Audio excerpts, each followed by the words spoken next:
Tout d'abord, bonjour. Si vous avez cliqué sur cette vidéo, c'est que vous êtes à la recherche de vous-même, car vous ne vous connaissez pas réellement. Mon équipe de chercheurs et moi-même allons vous guider vers la connaissance du vous qui sommeille en vous. Et tout cela est possible grâce à un test de personnalité appelé l'énéagramme, scientifiquement entièrement fiable. Non! Rien de scientifique dans tout ce qu'on va voir aujourd'hui, et d'ailleurs, aucun test de personnalité peut vous dire parfaitement votre personnalité, c'est impossible. Depuis votre naissance jusqu'à aujourd'hui, je sais pas quel âge vous avez, mais dans tous les cas, ça importe peu, mais ce qui est sûr, c'est que vous avez vécu des choses. Et c'est toutes ces choses-là, toutes ces expériences que vous avez vécues qui font qui vous êtes aujourd'hui. Et c'est aussi pour ça que si vous faites un test de personnalité à 20 ans, et que vous le refaites 10 ans plus tard, vous aurez peut-être pas le même résultat, parce qu'entre temps, vous aurez évolué, vous aurez connu des choses, vous rencontrez peut-être l'amour de votre vie, tout ça, vous connaissez, qui feront que vous aurez, avec le temps, avec de nouvelles expériences, justement, encore changé de personnalité, ou en tout cas, affiné plus ou moins votre personnalité de base. C'est clair ou pas? Tout ça pour dire que tout ce qui est test de personnalité, prenez-le plus comme un divertissement et comme quelque chose qui peut vous aider à mettre le doigt sur des traits de caractère que vous voulez améliorer, etc. plutôt qu'un constat en disant: alors, selon vos réponses aux 457 questions de ce test, vous êtes une merde. Je suis en train de voir un petit peu les détails. Ouais, c'est ça. Il n'y a pas de... Bah voilà. Bon, l'énéagramme, c'est un test que j'avais fait il y a un petit moment déjà. Et je me souviens que la réponse collait parfaitement avec ma personne. Et je m'étais dit, bah c'est cool parce que je vais pouvoir travailler sur ce point-là, ce point-là, ce point-là. Ça m'avait bien aidé en vrai. Et je m'étais dit à l'époque, il faut que j'en parle en vidéo parce que si ça m'a aidé vraiment moi, je suis sûr que ça peut aider plein de gens. Et attention encore une fois, prenez-le juste comme un outil qui peut vous aider et pas quelque chose qui vous définit. Voilà, ça c'est très important à retenir. Vous connaissez certainement le test 16 personnalités qui a été fait déjà plein de fois par plein de youtubeurs et même Maxime et moi on l'a fait sur la chaîne des Cut et les Zooms il y a pas très longtemps. Et la grosse différence entre le test 16 personnalités et celui de l'énéagramme, c'est que 16 personnalités, ça vous permet de comprendre comment on se comporte. Et l'énéagramme, pour le coup, c'est plus pourquoi on se comporte comme ça. Donc un peu les motivations, sur là, plus cet aspect-là de notre personnalité. Donc l'énéagramme se présente de cette manière-là, et ça va de 1 à 9, et chaque numéro correspond à un type de personnalité. Il y a une chose aussi un petit peu différente, c'est que à la fin, une fois qu'on a répondu à toutes les questions, ça nous donne un type plus des ailes. À l'adolescence ou vers le début de l'âge adulte, nous développons une première aile, ou aile principale, dont les caractéristiques s'ajoutent à celles de notre type. À mi-vie, parfois plus tôt, nous pouvons acquérir la deuxième aile. Sa présence n'est pas systématique et nous permet de s'envoler vers la connaissance de soi. Bref, passons au test en fait. Il n'y aura pas toutes les questions au montage évidemment parce que c'est très long. J'aime prendre soin des gens et ça me fait du bien. Oui, j'aime prendre soin des gens et ça me fait du bien. J'adore. Je m'abstiens souvent d'agir car j'ai peur d'être débordé. Oh, tellement moi. Oui, à 1000% ça. Le succès, le prestige et la reconnaissance comptent vraiment pour moi. Bah, la reconnaissance, ouais, j'aime bien. J'aime bien quand même, ça fait plaisir la reconnaissance. On dit, hey, merci, c'est cool ce que t'as fait. Ouais, je prends. Je veux gagner l'approbation de ceux qui sont au pouvoir, parfois même si je ne les aime pas vraiment. Ça a pu être moi, voulant éviter tout ce qui est conflit, etc. Mais maintenant non, parce que c'est moi au pouvoir. C'est moi. Je vais faire quoi? Je veux l'approbation de moi-même? Je suis plus sensible que la plupart des gens, parfois le monde me semble trop sévère. Je sais pas si je suis plus sensible que la plupart des gens, je pense pas, mais parfois le monde me semble trop sévère, oui. Après attention, tout est relatif. Moi j'ai pleuré à la fin de En Avant de Disney. La Belle et la Bête au cinéma, j'ai pleuré. La Bête m'a fait de la peine.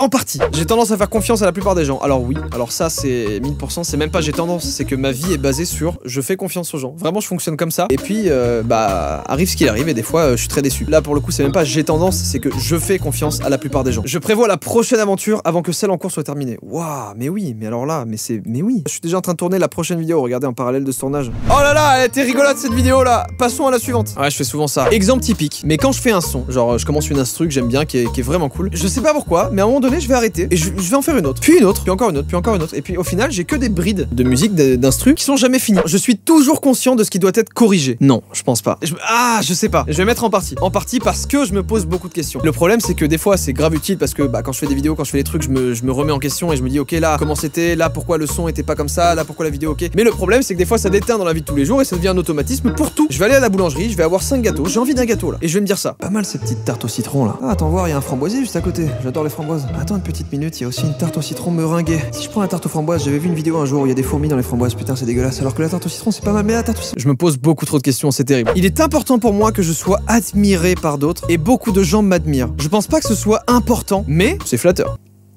J'aime bien quoi. Je vais planter un clou et je vais mettre une horloge dessus, j'attends de l'admiration. Excuse-moi, t'es bricoleur. En vrai, c'est pas important. Si je prends la question telle qu'elle est, c'est pas important du tout. Quand je commence à me sentir anxieux, j'ai tendance à me jeter dans des activités distrayantes. Oui!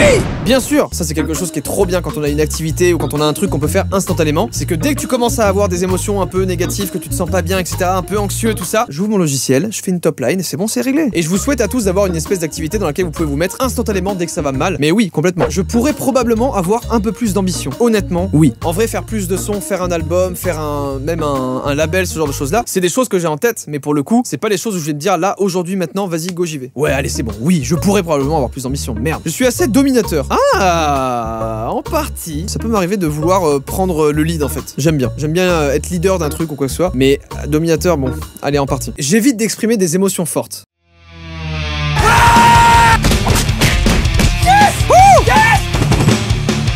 Oui, oui, complètement. Oui, je sais pas, je vais plus être en mode à tempérer.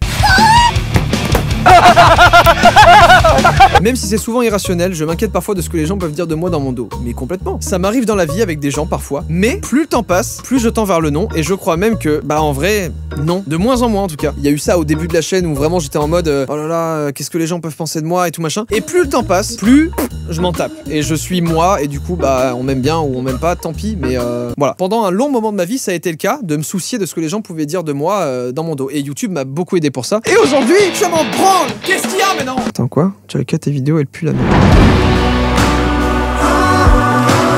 Pour le meilleur ou pour le pire, je me compare à d'autres pour évaluer ma façon de faire. Alors, ça c'est pareil, je l'ai longtemps fait. Et encore aujourd'hui ça m'arrive, donc je mettrai en partie parce que maintenant, beaucoup moins. Mais ça m'arrive de me comparer et c'est une des choses à ne pas faire en vrai. C'est très mauvais de se comparer aux gens. Je suis plus organisé que la plupart des gens. Non. Je peux noter un tournage dans un agenda et l'oublier complètement parce que je fais autre chose. Et parce que j'ai pas regardé mon agenda. Parce que je suis pas organisé. Les relations personnelles sont de loin la chose la plus importante dans ma vie.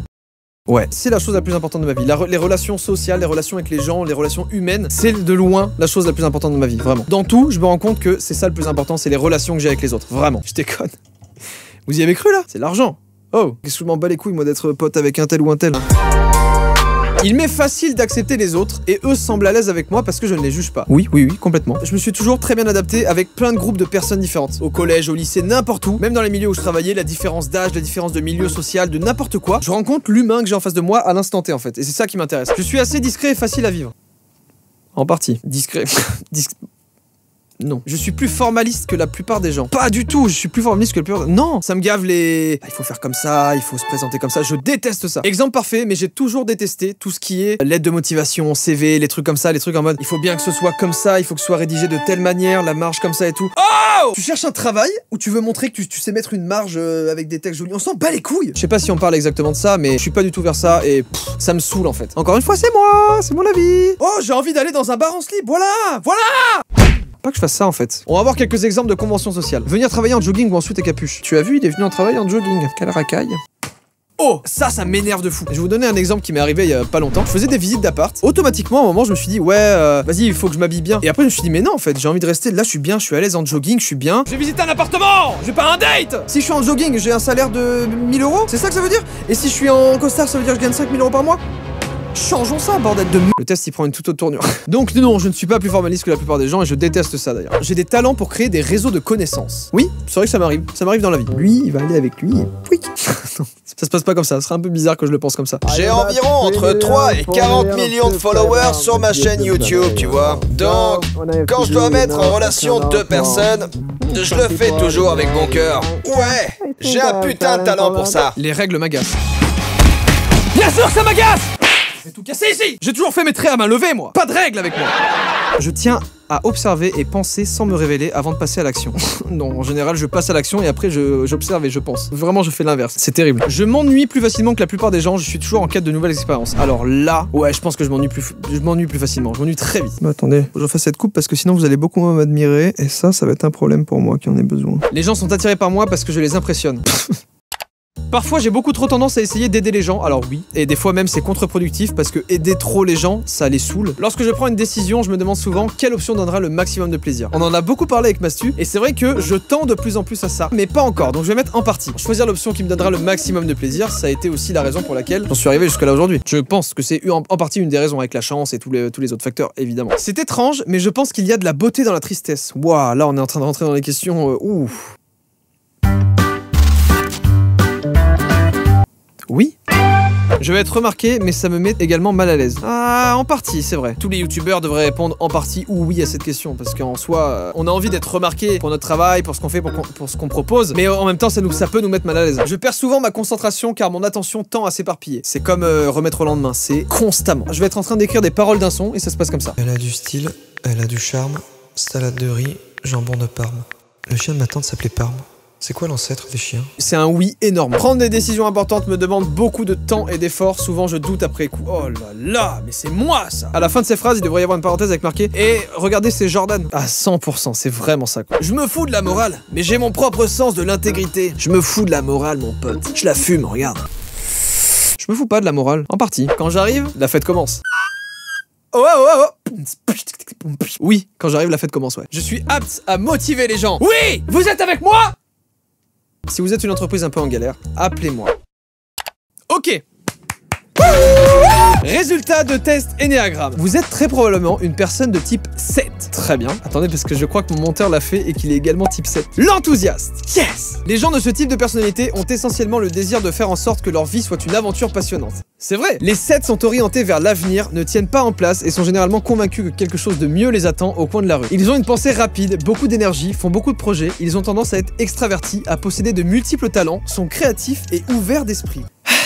Les 7 sont des personnes qui ont des compétences multiples, ils savent comment se mettre en réseau, se promouvoir eux-mêmes et leurs intérêts. Comme j'ai dit tout à l'heure, je suis un putain d'expert dans la mise en relation. Et je chante parfois. Écoute ça. Oh! Les 7 ont généralement une haute opinion d'eux-mêmes et de leurs talents, ils ont tendance à se concentrer sur leurs forces et leurs vertus et à minimiser leurs défauts et leurs vices. C'est vrai. Ça fait un peu mal. Eh, ce paragraphe, il est là pour me dézinguer là. Ils sont souvent un peu égocentriques. Oui. Oh, mais c'est moi ça! Ils expliquent que ce genre de type, on a tendance à un peu mettre toutes les émotions mauvaises sous le tapis et que plus on les fuit, plus elles se développent, plus elles se... Bah, c'est comme un tas de berdes qu'on mettrait sous un tapis, au bout d'un moment ça se développe. Et on élimine ça par le biais de distractions, de trucs, jusqu'à ce qu'en fait ça repète pour un bon épisode bien dépressif là. Parfois ils se croient 8, car les 7 peuvent être dominants. Qu'est-ce que c'est le type 8? Les 8 sont forts, décisifs, pratiques, avec ça me fume comme ils disent. Les 8 ils sont trop bien. Toi t'es quoi? T'es 7?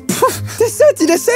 On peut pas être pote avec un 7. Ah, c'est quoi mon aile? L'aile, en gros, c'est une précision. C'est que on va avoir un type principal et l'aile, on va dire que par exemple, là, si mon aile c'était 8, ça veut dire que je suis plus proche du 7, mais avec pas mal de penchants du 8 par exemple. J'ai l'aile 6. J'ai exactement le même résultat que Hibou, mon monteur. C'est incroyable. Et pourtant, on est grave différents. J'avais déjà fait le test il y a un petit moment et j'avais eu le type 3, concentré sur la présentation du succès pour atteindre la validation. J'étais beaucoup plus dans ce côté à vouloir réussir coûte que coûte. Réussir. Je suis en train de regarder un peu partout les deux types, donc le type 7 et le type 3. Et ce que je retiens vraiment dans le type 3, c'est le côté éviter les échecs. Ça, c'est un truc qui me suit beaucoup, mais les échecs, c'est une de mes peurs principales. Bon, écoutez, je suis un type 7, anciennement type 3. Oh, c'était ça que je voulais voir. J'ai été tombé sur ça aussi, on peut voir les compatibilités. Bah par exemple, Hibou, tu es type 7 et je suis type 7. Voyons voir. On est deux épicuriens! Points sur lesquels il faut faire attention. Ils peuvent se voir l'un et l'autre comme trop égoïstes, peu fiables, négligents, égocentriques et arrogants. Non, je trouve pas. Les deux fuient les sentiments négatifs. Oh, c'est vrai!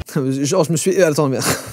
Vous voyez pourquoi ça reste du divertissement, parce que là je me suis emballé alors que la phrase elle est évidente en fait. C'est comme si je disais, je ressens qu'entre vous deux vous aimez pas trop le conflit. On n'aime pas trop le conflit, il est trop fort ce mec. On a ici une relation full fun. Wow, mais c'est vrai! Encore une fois attention à ne pas trop s'emballer sur les réponses. Les deux sont heureux d'avoir trouvé l'un comme l'autre un compagnon de jeu idéal pour expérimenter la vie. On parle de chien là ou quoi là? C'est quoi le problème? Les deux ont un esprit actif, agile et vif. Oui, ils aiment ça chez l'un et l'autre. On va finir par choper Hibou. Ils sont aussi des idéalistes qui veulent contribuer à du bien sur le monde. Je vais vous dire mon avis pour avoir déjà fait le test il y a un petit moment. Le 3 et le 7, si je les mixe ensemble, pour moi, c'est vraiment ma personnalité actuelle. Et comme elle peut bouger, en fait. Ok, et ben écoutez, encore une fois, ça reste du divertissement, ça reste une théorie, il n'y a rien de scientifique là-dedans. Faites ce test-là si vous voulez voir un petit peu certaines choses de votre caractère, de votre personnalité, explorer un peu les différents types. C'est le genre de truc que je referai peut-être dans 5-6 ans. Ce serait trop bien de le refaire. Peut-être que dans 5 ans, ce sera un truc complètement différent. Merci à tous d'avoir regardé cette vidéo, j'espère que ça vous a plu. Vous saurez mettre un nom sur ce que c'est l'énéagramme. Dites vos types dans les commentaires. Allez-y, balancez vos types qu'on voit si on est compatible ou pas. Oh, moi je vous dis à la semaine prochaine pour une nouvelle. Ciao.